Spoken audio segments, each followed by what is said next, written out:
శ్రమల్లో, బహుశ్రమలలో మనకు ఆదరణ కలిగించేది దేవుని వాక్యమే. చాలా చక్కగా ఉంటుంది ఆ చరణము. అది మనకు ఏంటంటే ఔషధంలా పనిచేస్తుందంట, గాయాలు కడుతుందంట దేవుని వాక్యము. హల్లెలూయా. శ్రమలోనే మనం ఏంటంటే బహుశ్రమలలో, శ్రమ వేరు బహుశ్రమలు వేరు. కాబట్టి మనకి శ్రమలో ఆదరణ కలిగించేది కేవలం ఏంటంట దేవుని వాక్యమే. అంతేకాదు అపోస్తలుడైన పౌలు ఒక మాట చెప్తాడు చూడండి. అపోస్తల కార్యములు 14:22. అపోస్తల కార్యములు 14:22.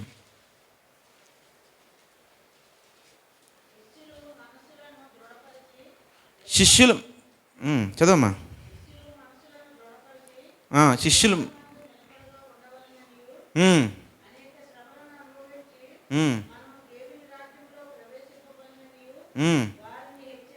చాలమ్మా.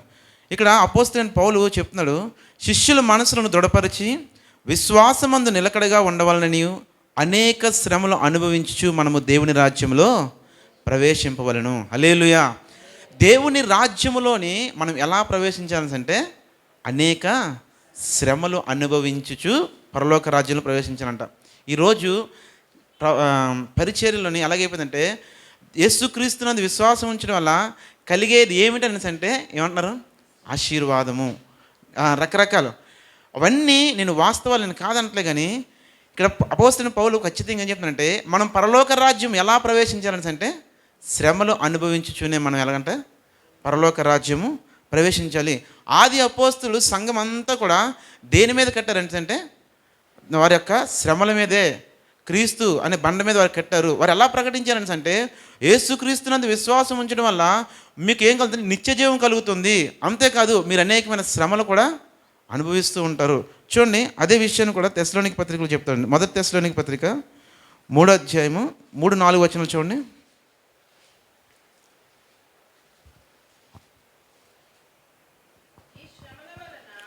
మీ శ్రమల వలన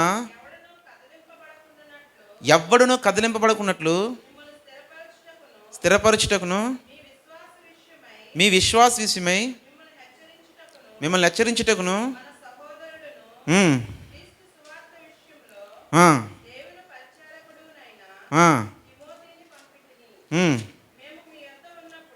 మేము మీ వద్ద ఉన్నప్పుడు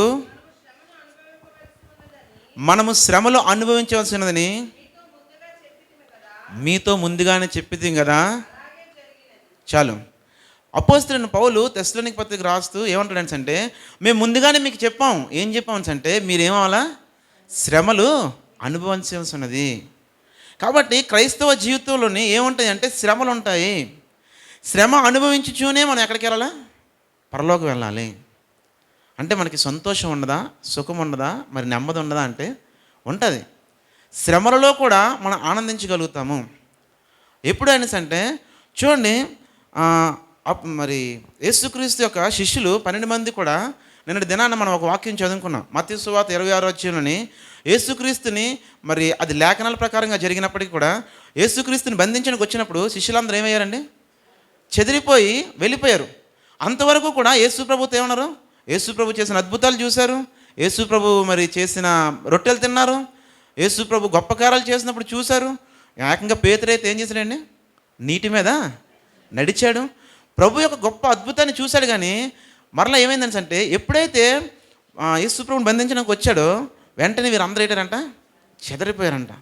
నేను ఎందుకు ఈ మాట చెప్తున్నానంటే, అంతేకాదు పేతురు యేసు ప్రభు ఎవరంటే నాకు తెలియదని కూడా అబద్ధం ఆడేశాడు.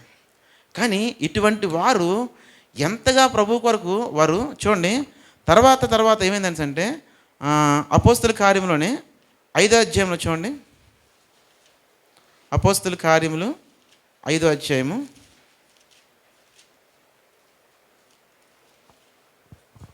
41వ వచనం చూడండి. ఆ నామము కొరకు అవమానం పొందుటకు పాత్రులను ఎంచబడినందున వారు సంతోషించుచు మహాసభ ఎదుట వెళ్ళిపోయిరి. చాలమ్మా. ఆ నామము కొరకు శ్రమలు అనిపించట గొప్ప సంతోషం అంట. ఇప్పుడు శ్రమల్లో సంతోషం ఉందా లేదా? అదే పేతురు అదే శిష్యులు ఒకప్పుడు యేసుక్రీస్తుని గురించి ఏమన్నారంట? మాకు తెలియదు అన్నారంట. అద్భుతాలు చూసిన వారే, ఆశ్చర్యకారాలు చూసిన వారే. అటువంటి వారు, చెదిరిపోయిన వారు ఇప్పుడు ఇక్కడికి వచ్చినకి ఏమన్నారంటే, ఆ నామాన్ని బట్టి శ్రమలను గురించుట మహదానందంగాను సంతోషంగాను అనుకునంట వారు తిరిగి వెళ్ళిపోయారంట. ఏంటి కారణం దానికి దీనికి? మొదట వెళ్ళిపోయారు, ఇప్పుడు మరలా శ్రమ వచ్చినప్పుడు ఏం చేస్తున్నారు అంటే ఆ శ్రమను బట్టి సంతోషిస్తున్నారు. చెదిరిపోయిన వారే ఇప్పుడు ఏమంటున్నారు? ఈ శ్రమలో గొప్ప సంతోషం ఉంది, మహదానం ఉంది, నా ప్రభు కొరకు నేనేమవుతున్నాను? సంతోషిస్తున్నాను. దానికి కారణం ఏంటంటే వారు చూడండి, అపోస్తుల కార్యములను 2వ అధ్యాయంలో ఒక మాట రాసి ఉంటుంది చూడండి. అపోస్తుల కార్యములు 2వ అధ్యాయము మొదటి నుంచి చదవండి. పెంతెకోస్తు పండుగ దినం వచ్చినప్పుడు అందరూ ఒక చోట కూడి ఉండిరి. అప్పుడు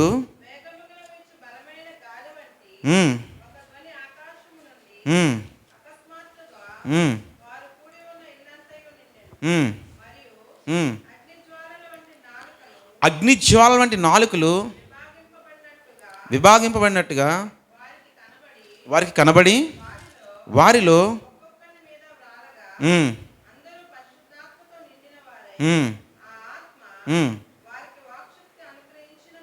వాక్శక్తి అనుగ్రహించిన కొలది చాలమ్మా అందరూ పరిశుద్ధాత్మతో నిండిన వారై. మునుపు యేసుక్రీస్తు ఉన్నారు కానీ, యేసుక్రీస్తు వెంబడిస్తున్నారు కానీ, మనం అంటే ఎప్పుడైతే పెంతెకోస్తు దినాన వారి మీదకి పరిశుద్ధాత్మ దిగి వచ్చిందో వారు ఏమైనారంటే గొప్ప శక్తిని పొందుకున్నారు. ఇప్పుడు యేసుక్రీస్తు ప్రభు వారితో లేరు, అయినప్పటికీ కూడా వారు ఏమన్నారు? ఈ నామాన్ని బట్టి మేమేంటి శ్రమలు అనిపించినా గొప్ప సంతోషంగా అనిపిస్తున్నారు. మనం ఎప్పుడైతే పరిశుద్ధాత్మ శక్తితో నింపబడతామో శ్రమలో కూడా మనం ఏమవుతుందంటే సంతోషించగలుగుతాము. హల్లెలూయా. ఎందుకు యేసుక్రీస్తు నమ్ముకున్నప్పుడు శ్రమలు వచ్చినప్పుడు మనం కృంగిపోతున్నాం అనేసి అంటే పరిశుద్ధాత్మ శక్తిని మనం ఏం చేయలేకపోతున్నాం? పొందుకోలేకపోతున్నాము. అందుకే అపోస్తుల కార్యాలు 1వ అధ్యాయం 8వ వచనంలో కూడా మాట ఉంటుంది, ఆయనను పరిశుద్ధాత్మ మీదకి దిగి వచ్చినప్పుడు మీరు శక్తిని పొందుకుంటారు. కాబట్టి మీరు పరలోక రాజ్యము ఎలాగెళ్ళాలంటే శ్రమలు అనుభవించుతూనే వెళ్ళాలంట. మనం ఈ లోకములోని మనం శ్రమలు అనుభవించడానికే ఉన్నాం ఎక్కువ. మనం ఏమనుకుంటామంటే శ్రమలు కాదు ఏమనుకుంటాం? మీకు విషయం తెలుసా, మనం ఎప్పుడైనా శ్రమలు వచ్చినప్పుడు ఏంటి దేవుడు ఇలా చేస్తున్నాడు, ఇంకా నేను క్రైస్తవ జీవించడం వేస్ట్ అని అనుకుంటున్నాను అంటే పరిశుద్ధాత్మ శక్తి అనుభవం నీలోని లేకపోవడానికి కారణము. ఎందుకంటే సహజంగా ఏ వ్యక్తి అయినా కూడా బలహీనం అవుతాడు. కానీ చాలామంది ఏమంటుంది, సార్ మాకేమీ జరగట్లేదండి, మేము ఎంత ప్రభువు నమ్ముకున్నా ఎంత విశ్వసించినప్పటికీ కూడా మా పరిస్థితులు మారలేదు అనేసి ఆ శ్రమలోని ఇటువంటి మాటలు మనం మాట్లాడుతామని అంటే దేవుని ఆత్మశక్తితో మనం ఏమవలేదు, నింపబడలేదు. ఈ రోజుల్లోని సంఘములోని ఏం ప్రకటిస్తున్నాను అంటే కేవలము యేసుక్రీస్తు ఒక సువార్తల్లో ఉన్న ఆ యొక్క ఆశీర్వాదాలతోనే అక్కడ ఏం చేస్తున్నారు? సంఘాన్ని ఆపేస్తున్నారు. కానీ పౌలు ఎలా సిద్ధపరిచాడంటే సంఘాన్ని, మీకు శ్రమలు వస్తాయి, నేను మీకు ముందే చెప్పేశాను. మనం కూడా సువార్త ప్రకటించి ఏం చెప్పాలంటే మీకు శ్రమలు వస్తాయి, మీకు నిందలు వస్తాయి, అవమానాలు వస్తాయి, కానీ దాని తర్వాత కలగబోయే మహిమ చాలా ఉన్నతమైనది అని ప్రకటించాలి. హల్లెలూయా. అపోస్తలుడైన పౌలు సంఘాన్ని అంతటిని కూడా అలాగే సిద్ధపరిచాడు. తెస్సలోనికీయులకి అదే చెప్పాడు. అంతేకాదు చూడండి, తన జత పనివాడును తన కుమారుడైన తిమోతికి కూడా అదే మాట చెప్పాడు. చూడండి, తిమోతికి రాసిన పత్రిక 2వ అధ్యాయంలోను 1వ వచనం చదవమ్మా. 3వ వచనం ఎక్కడ ఉండదు చూడండి. తిమోతికి రాసిన పత్రిక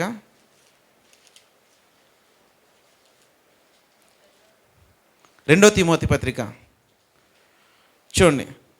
నా కుమారుడా క్రీస్తు, 2వ తిమోతి పత్రిక 2వ అధ్యాయం 1 నుంచి, నా కుమారుడా 3వ వచనం చదవమ్మా. క్రీస్తు యేసు యొక్క మంచి సైనికుని వలె నాతో కూడా ఏమనిపించాలా? యాక్చువల్గా క్రీస్తు ఇప్పుడు ఏమంటున్నారు? క్రీస్తులో ఉన్న ఆశీర్వాదాలు మీరు అనుభవించండి, క్రీస్తులో ఉన్న ఆశీర్వాదాలు అనుభవించండి. క్రీస్తుతో కూడా మీరేం చేస్తారంటే దీవించబడతారు. కానీ అపోస్తలుడైన పౌలు ఎలా సిద్ధపరిచాడంటే ఇక్కడ అంటున్నాడు, క్రీస్తు యేసు యొక్క మంచి సైనికుని వలె నాతో కూడా ఏమనిపించాలి? ఇప్పుడు మనం మీకు విషయం తెలుసా, శ్రమలోని మహా ఆనందాలు ఉన్నాయని ఎరిగితే మాత్రం ఈ బోధ మనకు అర్థమవుతుంది. మనకి ఎందుకు ఇవి శ్రమ వచ్చినప్పుడు మనం కృంగిపోతున్నాం అంటే అపోస్తులైన పౌలు సంఘాన్ని ఎలా కట్టాడు అనే విషయం తెలిస్తే మనకు అంతా కూడా అర్థమైపోతుంది. నేను కూడా శ్రమలో ఉండేటప్పుడు కూడా నేను ఏంటి ఎంత ప్రార్థన చేస్తున్నాను, నేను ఎంత వాక్యం చదువుతున్నాను, నాకేమీ అర్థం అవ్వట్లేదు, ఏంటి మా పరిస్థితులు మారట్లేదు అనుకున్నప్పుడు నాకు తర్వాత అర్థం ఏంటంటే శ్రమ పడడానికి దేవుడు నన్ను పిలిచాడు. శ్రమ అనుభవిస్తూనే ఆయన నిత్యత్వంలోనికి మనల్ని తీసుకెళ్ళని యేసుప్రభు ఇష్టపడుతున్నాడు.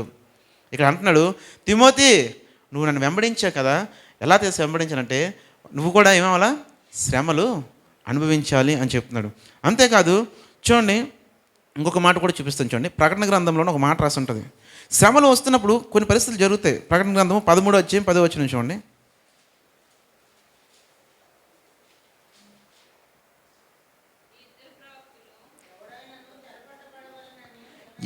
ఎవడైనను చెరపట్టబడిన ఎడలా వాడి చెరలోనికి పోవును, ఎవడైనను ఖడ్గం చేత చంపని ఎలా వాడు ఖడ్గం చేత చంపబడవలను. ఈ విషయంలో పరిశుద్ధుల ఓర్పును అది. హల్లెలూయా.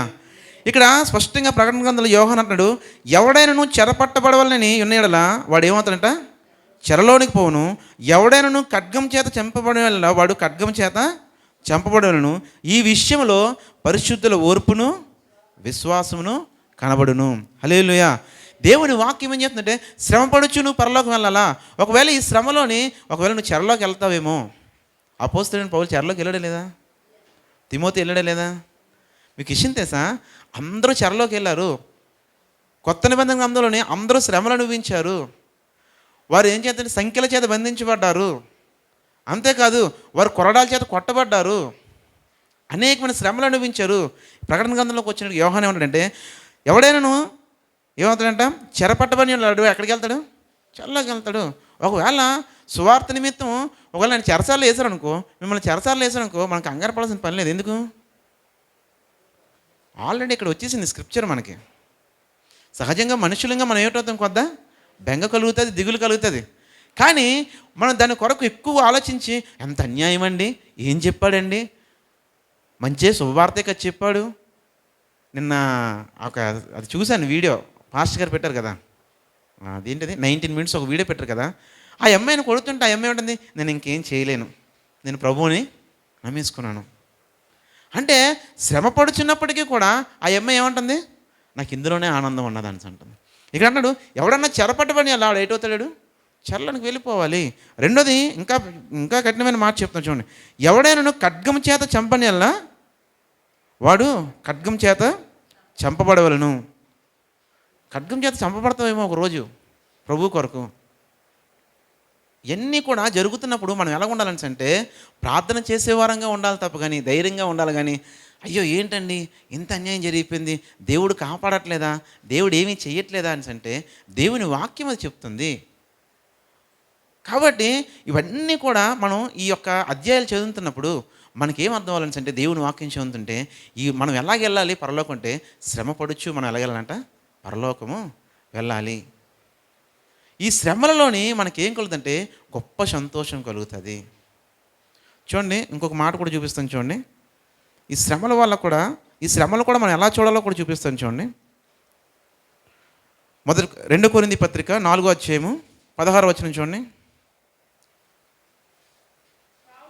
కావున మేము అధైర్యపడము, మా బాహ్య పురుషుడు కుషించుచును, ఆంతర్య పురుషుడు దినదినము నూతనపరుచున్నాడు. మేము దృశ్యమైన వాటిని చూడక అదృశ్యమైన వాటిని నిదానించి చూచున్నాం గనుక క్షణమాత్రముండు మా చులకని శ్రమ అంతకంతకు ఎక్కువ మహిమా భారమును కలుగు చేయుచున్నది. హల్లెలూయా. చూడండి ఇక్కడ పౌలు అంటున్నాడు, కావున మేము అధైర్యపడము, మా బాహ్య పురుషుడు కుషించిపోయినను, అంతరంగ పురుషుడు దినదినము నూతనపరుచున్నాడు. మేము వేటిని చూస్తున్నామని అంటే దృశ్యమైన వాటిని చూడట్లే కానీ అదృశ్యమైన వాటిని చూస్తున్నాము. హల్లెలూయా. వేటిని చూస్తున్నాడంట, మీకు విషయం తెలుసా, దృశ్యమైన వాటిని చూస్తే మనకి ఏమవుతుంది తెలుసా, దృశ్యమైన వాటిని కానీ ఇప్పుడు సపోజు ఒక కొత్త కారు కొనుక్కున్నాను, అది పగిలిపోయింది అనుకో, నాకు ఎలా ఉంటుంది, గుండెంతా పగిలిపోయి ఉంటుంది. అదే అదృశ్యమైన వాటిని చూసామనుకో, అది పగిలిపోతే నీ ఆత్మ గిజగిజగిజలాడుతుంది. అంటే అదృశ్యమైన వాటి ఎప్పుడు కూడా ఏటో నిలకడగా ఉంటాయి. అంటే ఇక్కడ ఏమంటానంటే అదృశ్యమైన వాటిని మేము చూస్తున్నాం కాబట్టి ఇవేవి కూడా, ఈ శ్రమలు ఇవన్నిటిని మేము ఎలా చూస్తున్నాం అంటున్నాడు, చులకనగా చూస్తున్నానంట. చులకన అంటే ఏంటి, చులకన అంటే ఏంటి చెప్పండి. మీకు అర్థం అవడానికి ఒక మాట చూపిస్తాను చూడండి. అపోస్తుల కార్యంలోనే చులకనగా చూస్తే ఏముంటుందో చూపిస్తాను చూడండి. అపోస్తుల కార్యంలో 6వ అధ్యాయంలో ఒక మాట చూడండి, ఉంటుంది చూడండి. 6వ అధ్యాయం మొదటి నుంచి అపోస్తుల కార్యం. ఆ దినములలో శిష్యుల సంఖ్య విస్తరించినప్పుడు అనుదిన పరిచర్యలో తమలోని విధవరాలను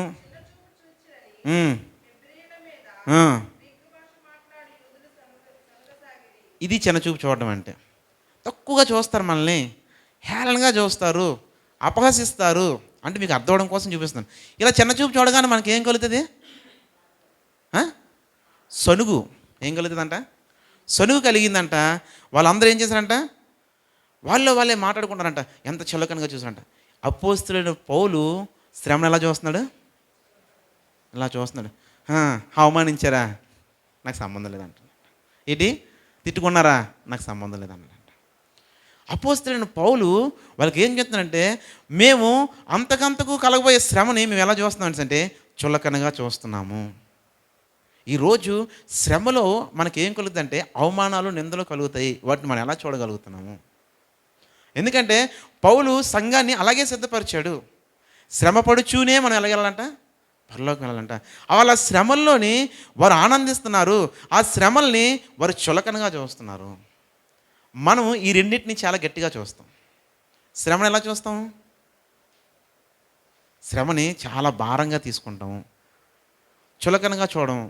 శ్రమని గట్టిగా తీసుకుంటాము, అందులో ఆనందించము. మరి అవమానాల్ని గట్టిగా తీసుకుంటాం. ఇక్కడ అపోస్తలుడైన పౌలు అంటాడు ఏమంటే, వీళ్ళు అపోస్తలు పేతురు వీళ్ళందరూ ఏమంటారంటే ఈ నామాన్ని బట్టి అవమానం పొందితే గొప్ప సంతోషం అటు వెళ్ళిపోతుంటే, ఇక్కడ పౌలు సంఘాన్ని ఎలా సిద్ధపోతుందంటే మాకు అదృశ్యమైన వాటిని మేము చూస్తున్నాం కాబట్టి ఈ శ్రమలన్నింటిని మేము ఎలా చూస్తున్నాం అంటే చులకనగా చూస్తున్నాము. అంటే ఎంత ఈజీగా తీసుకుంటున్నాడు చూడండి. మనము కూడా అందుకే మొట్టమొదట, ఎందుకంటే మనము పరలోకం ఎలాగ వెళ్ళాలి అని అంటే వీటన్నిటిని మనం దాటుకొని మనం వెళ్తూ ఉండాలా. అంతేకాదు ఎన్నో అవమానాలు, నిందలు కలుగుతూ ఉంటాయి. అదే విషయాన్ని చూడండి, ఈ యొక్క మార్గంలో వెళ్ళడం కూడా చాలా, యేసుక్రీస్తు ప్రభు కూడా ఆ మాట చెప్పారు. లూకా సువార్త 13వ అధ్యాయం అనుకుంటా, ఈ ద్వారం ఇరుకు ద్వారం ఉంటుంది చూడండి. లూకా సువార్త 13వ అధ్యాయము 23-24 వచనం చదవమ్మా. ఒకడు ప్రభువా రక్షణ పొందేవారు కొద్దిమందేనా ఆయన అడుగా, ఆయన వారిని చూచి ఇరుకు ద్వారం ప్రవేశింప పోరాడి అనేకులు ప్రవేశింపజూతురు కానీ వారి వలన కాదని అనేకులు ప్రవేశింప చూస్తున్నారంటే ఇందులోని, కానీ వారి వల్ల కావట్లేదు. ఎందుకని అంటే వారు శ్రమని చులకనగా చూడట్లేదు. రెండోది ఇంకోటి ఏంటంటే శ్రమని చులకనగా చూడట్లేదు, అవమానాన్ని ఏం చేయట్లేదు, సంతోషంగా తీసుకోవట్లేదు. కాబట్టి ఎందుకు వారు అందులో దూరలేకపోతున్నారంటే, ఒకవేళ ఎవరన్నా చాలా మంచోండి క్రైస్తవ జీవితంలోకి వచ్చినప్పుడు కూడా కొంతమంది వెనక్కి వెళ్ళిపోతున్నారు. ఎందుకంటే వారికి కలిగిన శ్రమ, వారికి కలిగిన అవమానము, నిందలను బట్టి ఏం చేస్తున్నారంటే మాకు ఇక్కడ ఈ దేవుడు ఏమీ చేయలేడు. మనం కూడా చాలాసార్లు ఆధ్యాత్మిక జీవితంలోని ఎలాగ వెళ్ళాలి పరలోకం అనేసి అంటే దేవుని వాక్యం సెలవిస్తుంది, శ్రమ పడుచూనే మనం వెళ్ళాలా. ఈ శ్రమలలో దేవుని వాక్యం మనకి ఏం చేస్తుందంటే ఆదరణ కలిగిస్తుంది. అదే విషయాన్ని దావీదు కీర్తనకారుడు అంటాడు, నీ శ్రమలో నాకు, నీ ధర్మశాస్త్రం నాకు సంతోషమైన వల్ల నేనేమైపోదునో అంటాడు. కాబట్టి మనం ఎప్పుడూ కూడా శ్రమలలో ఎప్పుడు కూడా కృంగిపోకూడదు, శ్రమలలో ఎప్పుడూ కూడా మనం ఏమవకూడదు, వెనక్కి వెళ్ళిపోకూడదు. ఎందుకంటే అపోస్తలుడైన పౌలు ప్రతి సంఘాన్ని కూడా అలాగే సిద్ధపరిచాడు. అంతేకాదు యేసుక్రీస్తు ప్రభు కూడా ఒక మాట చెప్పారు చూడండి. మత్తయి సువార్త 5వ అధ్యాయంలో కొన్ని మాటలు ఉంటాయి మనకు తెలిసిన వచనాలు చూడండి. మత్తయి సువార్త 5వ అధ్యాయం 11వ వచనం చూడండి. నా నిమిత్తము జనులు మిమ్మల్ని నిందించి హింసించి మీ మీద అలాగా ఒక్క నిమిషం. నా నిమిత్తము జనులు మిమ్మల్ని నిందించి హింసించి మీ మీద అబద్ధమా చెడ్డ మాటలు పలుకున్నప్పుడల్లా మీరు ధన్యులు. ధన్యులు అంటే అర్థం ఏంటి? సంతోషం గలవారు అని అర్థం అంట. కాబట్టి ఆ తర్వాత సంతోషించి ఆనందించుడి, పరలోకమందు మీ ఫలము ఇలాగున అది. హల్లెలూయా. కాబట్టి యేసుక్రీస్తు ప్రభువారు మొత్తం ఎన్ని ముందే చెప్పారు. కాకపోతే ఏంటంటే ఇవన్నీ లేఖనాలు మనకు తెలియక కొన్నిసార్లు ఇటువంటి లేఖనాలు బోధించక సంఘంలో ఏటవుతుందంటే శ్రమల్లోనూ ఇబ్బందుల్లోనూ లేకపోతే ఇంకా ఎన్ని అవమానాల్లోని వారు ఏం చేస్తున్నారంటే వారి యొక్క క్రీస్తు ప్రేమ నుంచి ఏమవుతున్నారంటే వెనక్కి వెళ్ళిపోతున్నారు. మరలా నేను ఈ మాట చెప్తున్నాను, మనం పరలోకం ఎలాగ వెళ్ళాలని అంటే శ్రమ పడుచూనే మనం పరలోకం వెళ్ళాలంట. హల్లెలూయా. కాబట్టి అన్ని విషయాల్లో కూడా మనం ఏంటంటే లేఖనాలు మనం బాగా ఎరిగి ఉండాలి. కాబట్టి ఇక్కడ పౌలు మరలా చెప్తున్నాడు ఏమంటే మహాశ్రమలు అనుభవించచ్చు మనం ఎక్కడికి వెళ్ళాలంట పరలోకి వెళ్ళాలి. సంఘాన్ని అలాగే సిద్ధపరిచాడు. పౌలుతో కూడా అదే మాట చెప్పాడు. క్షమించండి, తిమోతితో కూడా ఏమనంటే నువ్వు నాతో కూడా శ్రమ అనుభవించు. దశలోనికి కూడా అదే మాట చెప్పాడు. మీరు శ్రమ పడాలని నేను ముందే చెబుతున్నాను. ఇప్పుడున్న దినాలన్నీ పరిస్థితులన్నీ కూడా ఎలాగ ఉన్నాయి ఏంటంటే అనేకమైన శ్రమలు ఎదుర్కొంటున్నాం. చూడండి, ఆ పేతురు యోహాన్లు ఆ నామాన్ని బట్టి అవమానం పొంది తిరిగి వెళ్ళిపోయారు. ఇప్పుడు అలాంటి అవమానం జరగగానే ఏం చేస్తున్నారు? ఓ పెద్ద యుద్ధాన్ని ప్రకటిస్తున్నారు మన వాళ్ళందరూ. లేకపోతే కేసులు అంటున్నారు. ఇందాక ప్రకటన గ్రంథం 13వ అధ్యాయంలో మనం ఒక మాట చదివాం. అక్కడ ఏం రాబడి ఉంది? అవసరమైతే చెరలోకి వెళ్ళాడు, చెరలోకి వెళ్తున్నాడు. ఖడ్గానికి అప్పగించమన్నాడు, ఖడ్గానికి అప్పగించాడు. చంపబడితే ఇప్పుడు ఏం చేస్తున్నారంటే ధర్నాలు చేస్తున్నారు. లేదంటే చెరలోకి వెళ్తే ఏం చేస్తున్నారు? అక్కడ ముందు మీకు విషయం తెలుసా? అదే విషయం చూడండి, అపోస్తుల కార్యంలోని 12వ అధ్యాయంలో కూడా ఒక మాట రాస్తుంటే చూడండి. అపోస్తుల కార్యములు 12వ అధ్యాయము మొదటి నుంచి చూడము కొన్ని విషయాలు. దాదాపు అదే కాలమందు రాజైన హేరోదు సంఘములో వారిని కొందరిని బాధ పెట్టుకు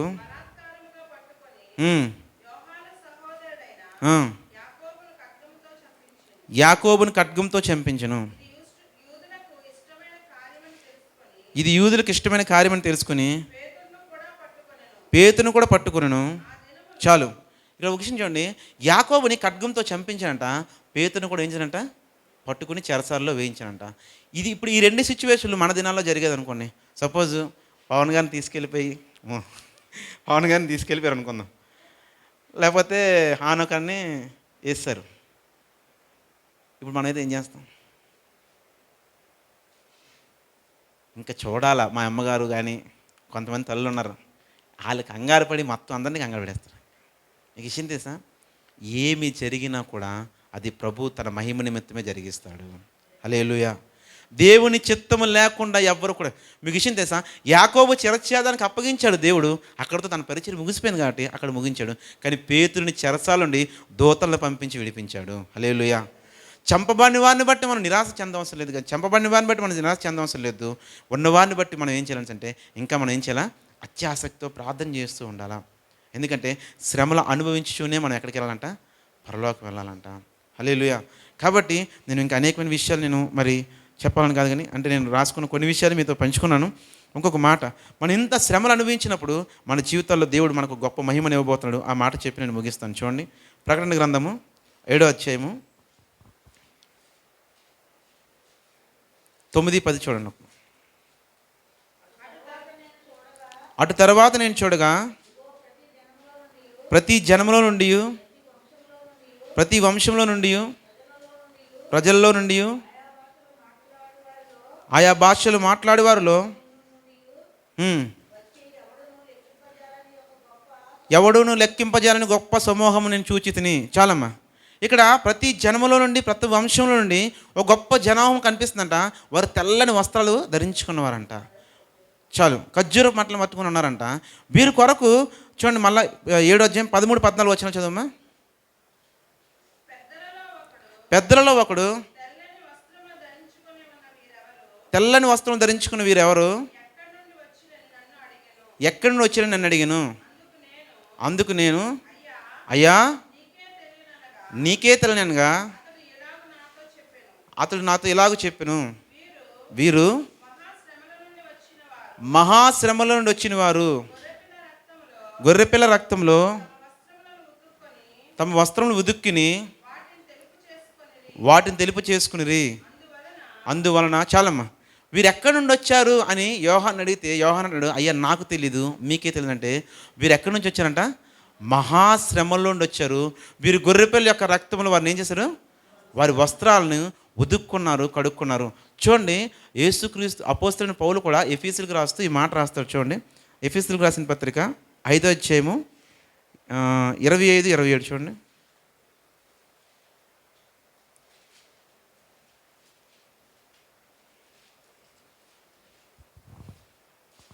పురుషులారా, మీరును మీ భార్యలకు ప్రేమించుడి, అటువలనే క్రీస్తు కూడా సంఘమును ప్రేమించి అది కలంకమైనను ముడతైనను అట్టిది మరి ఏదైనా లేక పరిశుద్ధమైనదను నిర్దోషమైనదిగాను మహిమగల సంఘముగాను ఆయన తన ఎదుట దాన్ని నిలబెట్టవలని వాక్యముతో ఉదక స్నానం చేత దాన్ని పవిత్రపరిచి పరిశుద్ధపరచుటకై దాని కొరకు తను తాను అప్పగించుకొనును.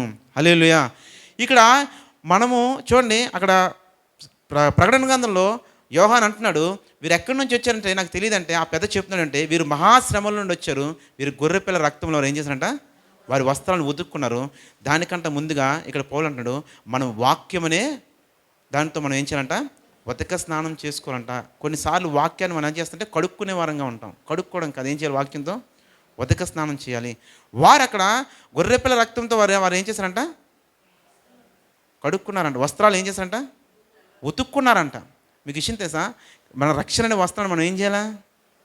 ఉతుక్కోవాలి, బాగా ఉతుక్కోవాలి. ప్రతిరోజు కూడా ఏం చేయాలి? దాన్ని ఉతకాల. ఎలాగా? వాక్యంతో ఉతకాల. వాక్యాన్ని బాగా చదువుతుంటే ఏమన్నా తెలుస్తుంది మనకి, కాకపోతే లేకపోతే మనకేమీ అర్థం అవ్వదు. ఇక్కడ అంటున్నాడు, వాక్యము చేత ఉతక స్నానం చేయిస్తున్నాడంట ఈరోజు సంఘాన్ని. కాబట్టి మనం ఏం చేయాలంటే వాక్యాన్ని చదువుతుండగా పరిశుద్ధాత్మ దేవుడు మనల్ని ఏం చేస్తాడంటే ఉతుకుతూ ఉంటాడు. చాలామందికి ఉతికితే ఇష్టం ఉండదు. ఏం చేయాలా? చక్కగా పావాలా. ఎన్ని రోజులు ఆ బట్టలు వేసుకున్నా ఏమనిపోతే, కొంతమంది ఉంటారు 3 రోజులు స్నానం చేసేసా, స్నానం చేయకపోతే మంచిదని యూట్యూబ్లో చెప్పాడంట ఎవడో. మరి అలాంటి సూత్రాలు చెప్తుంటారు. మా ఇంట్లో ఉన్నారు అలాంటి గనులు. మా అమ్మాయి అంటుంది, సెలవులే కదా ఇప్పుడు సాయంత్రం చేస్తే తప్పే అని స్నానం అంటుంది. ఏ అమ్మాయి అని తప్పని తర్వాత చెప్తాను. సాయంత్రం చేస్తే తప్పే ఉందని అంటుంది. మీకు విషయం తెలుసా? వాక్యము చేత మనం ఉదక స్నానం చేయబడాలా. రేపు పరలోకంలో వారు చెప్తారు ఏమంటే, వీరు మహాశ్రమల్లో నుండి వచ్చారు. ఎక్కడి నుంచి వచ్చారంట? మహాశ్రమ నుండి వచ్చారంట. అందుకే పౌలు అంటాడు, మనం ఎలాగలాలి పరలోకం అంటే మహాశ్రమలో నుంచి మనం పరలోకం చేయాలంటాడు. కాబట్టి మరొకసారి ఆ ప్రకటన గ్రంథం ఆ అధ్యాయం ఒక మాట చదువు ఒకసారి. 7వ అధ్యాయం 14 వచనం. ఆ మహాశ్రమల తర్వాత ఏమంటుంది చూడండి. అందుకు నేను, అయ్యా నీకే తెలియనగా అతడు ఇలాగూ నాతో చెప్పెను, వీరు మహాశ్రమల నుండి వచ్చిన వారు గొర్రెపిల్ల రక్తంలో తమ వస్త్రములు ఉతుక్కుని వాటిని తెలుపు చేసుకుని, అందువలన వారు దేవుని సింహాసనం ఎదుట ఉండి రాత్రింబగళ్ళు ఆయన ఆలయంలో ఆయన సేవించున్నారు. సింహాసనాసీనుడు వాడు తానే తన గుడారము వారి మీద కప్పును, వారికి ఇక మీదట ఆకలైనను దాహమైనను ఉండదు. సూర్యుని ఎండైనను ఏ వడగాలైనను వారికి తగలదు. ఏలయనగా సింహాసన మధ్యమందుండు గొర్రెపిల్ల వారికి కాపరి అయి జీవజలముల బొగ్గ యొద్దకు. హల్లెలూయా. ఎక్కడ నడిపిస్తుందంట? జీవజల బొగ్గల యొద్దకు నడిపిస్తుందంట. వారికి ఎవరు కాపరిగా ఉన్నాడంట? యేసుక్రీస్తే కాపరి ఉన్నాడంట. కాబట్టి ఈ లోకంలో నువ్వు శ్రమ అనుభవిస్తూ కూడా పరలోకం వెళ్ళిన తర్వాత నువ్వు ఎక్కడుంటావు అంటే దేవుని సింహాసనం ఎదుట ఉంటావు. హల్లెలూయా. ఎక్కడ ఉంటాం మనం? దేవుని సింహాసనం ఉంటాము. ఆయన రాత్రింపగళ్ళు ఆయన ఆరాధిస్తూ ఆయన ఇస్తున్న జీవఫలాలు తింటూ జీవజల బొగ్గులెద్దు కానీ మనం నడిపిస్తున్నప్పుడు గొప్ప సంతోషము, గొప్ప ఆనందము మనకు కలుగుతుంది. కాబట్టి అలాగ పరలోకం వెళ్ళాలంటే శ్రమలు అనుభవించునే. సంఘాలను అలాగే సిద్ధపరిచాడు పౌలు. మీరు శ్రమలు అనుభవించాలా. అంతేకాదు మీరు ధనవంతులుగా లేకపోతే మీరు ఇంకోలాగా ఉండాలనేది ఎప్పుడు కూడా సంఘాన్ని ఏం చేయలేదు, సిద్ధపరచలేదు. కాబట్టి ఇవన్నీ అంతేకాదు, ఒకవేళ చనిపోయిన వారిని బట్టి వారు ఒకవేళ కొంత బాధపడ్డారేమో కానీ వారు మరలా పరిచయం ఏం చేయలేదు, ఆపేయలేదు, దాన్ని ముందు కొనసాగించారు. యాకోబును హతసాక్షి అయిపోయాడు. పేతురు తర్వాత చెరలోంచి బయటకు వచ్చాడు, మరలా పరిచయం ఏంది. వారు కూడా ఏమన్నారు, భయపడ్డారు, అన్నీ అయ్యారు. కానీ వారు శ్రమల్లో ఏం చేశారంటే దేవుని బట్టి ఆనందించారు. నేను మరలా చెప్తున్నాను, శ్రమలు కలుగుతున్నాయా, వేదన కలుగుతుందా, మీరు భయపడాల్సిన లేదు, మహదానందంగా ఎంచుకోండి. అంతేకాదు వాటిని చులకనగా చూడడం మొదలుపెట్టండి. దేవుడు ఒక దినాన తన సింహాసనం ఎదుట మనల్ని కూర్చోబెడతాడు, జీవజల బొగ్గల ఎదుగు మనం నడిపిస్తాడు. గొప్ప విందు జరగబోతుంది, దాంట్లో మనం అందరం పాల్గొబోతున్నాం. ఇట్టి కృప మన అందరికీ కలుగునుగాక. ఆమేన్.